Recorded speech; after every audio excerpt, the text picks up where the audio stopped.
Omicron पांव पसारता जा रहा है। देश पर खतरा बढ़ता जा रहा है। ऐसे में केंद्र सरकार के नए वैक्सीनेशन प्लान से सुरक्षा घेरा और सख्त होगा। देश की बड़ी आबादी को फायदा मिलेगा। 15 साल से 18 साल की आयु के बीच के जो बच्चे हैं, अब उनके लिए देश में वैक्सीनेशन प्रारंभ होगा। 60 वर्ष से ऊपर की आयु के कोमॉर्बिडिटी वाले नागरिकों को उनके डॉक्टर की सलाह पर वैक्सीन की प्रिकॉशन डोज का विकल्प उनके लिए उपलब्ध होगा।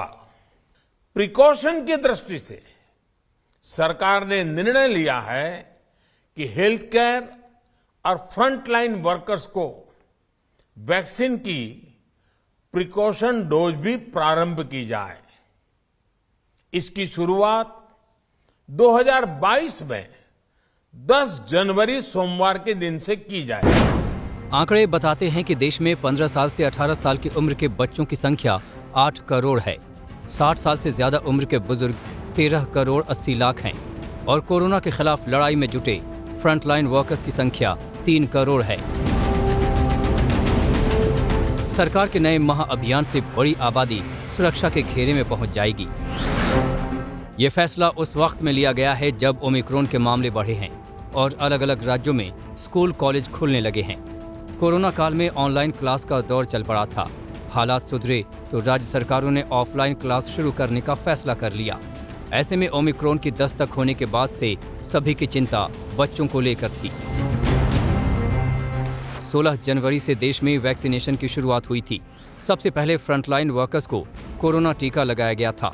अब उन्हें बूस्टर डोज देने की तैयारी है। 25 दिसंबर को एक तरफ पीएम मोदी ने बड़ा ऐलान किया तो दूसरी ओर बच्चों को दिए जाने वाले टीके को डीसीजीआई ने मुहर लगा दी। वैक्सीनेशन का टीका अब 12 से 18 साल के बच्चों को इमरजेंसी हालात में दिया जा सकेगा। डीसीजीआई के फैसले पर कोवैक्सीन ने कहा कि बच्चों को और बड़ों को एक ही वैक्सीन लग सकेगी। एक बात साफ है कि 12 साल से नीचे के बच्चों के लिए अब तक वैक्सीन को मंजूरी नहीं मिली है। पीएम मोदी के ऐलान के मुताबिक 15 साल से ज्यादा के बच्चों को 3 जनवरी से टीका लगेगा। पूरे देश ने प्रधानमंत्री के फैसले की तारीफ की है। राहुल गांधी ने कहा कि केंद्र सरकार ने बूस्टर डोज का मेरा सुझाव मान लिया है। ये एक सही कदम है। देश के जन जन तक वैक्सीन व बूस्टर की सुरक्षा पहुंचानी होगी। अच्छा सलाह अगर कोई देता है तो हमारे प्रधानमंत्री जी मानते हैं, लेकिन यह उनके सलाह पर नहीं हुआ है।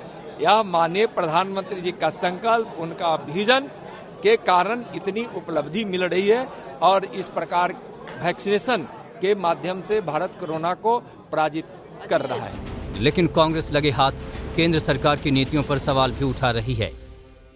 संभावित तीसरी लहर की आहट से ठीक पहले एक बार फिर मोदी सरकार देशवासियों की जान जोखिम में डालने चली है।